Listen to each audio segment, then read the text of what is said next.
John 15, 7 and 8 and John 16 connects our ability to obtain our desires from God to soul winning. Tell with me one more time, I am appointed.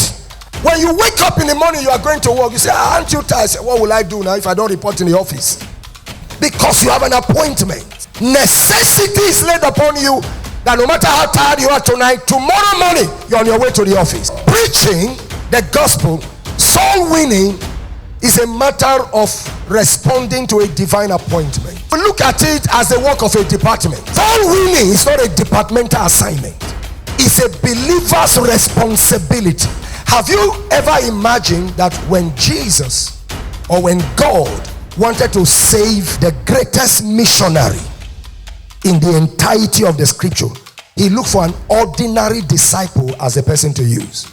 Apostle Paul, every theologian agrees, next to Jesus, is possibly the greatest patriarch that has ever lived. Not only did God use an ordinary believer, in fact, after that he faded away. He was not in the leadership. He was not seated in front. He was just a disciple. He's the one that laid hands on Paul and commissioned Paul. And what you see from this is God is trying to say that when it comes to this work, I can use anybody. You don't have to have all the theology. You have no idea. You have no idea.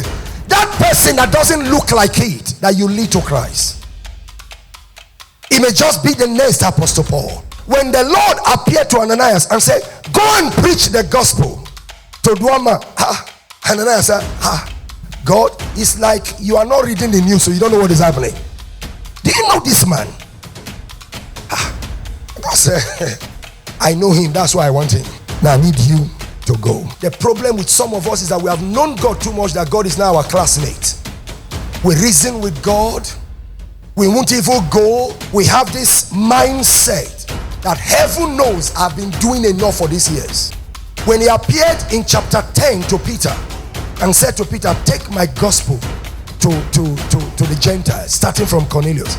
And Peter argued with God. Immediately God dropped Peter and went for another person. Listen to me. If you are willing, in the kingdom there is something called overtaking. Ladies and gentlemen, stop looking at how people look.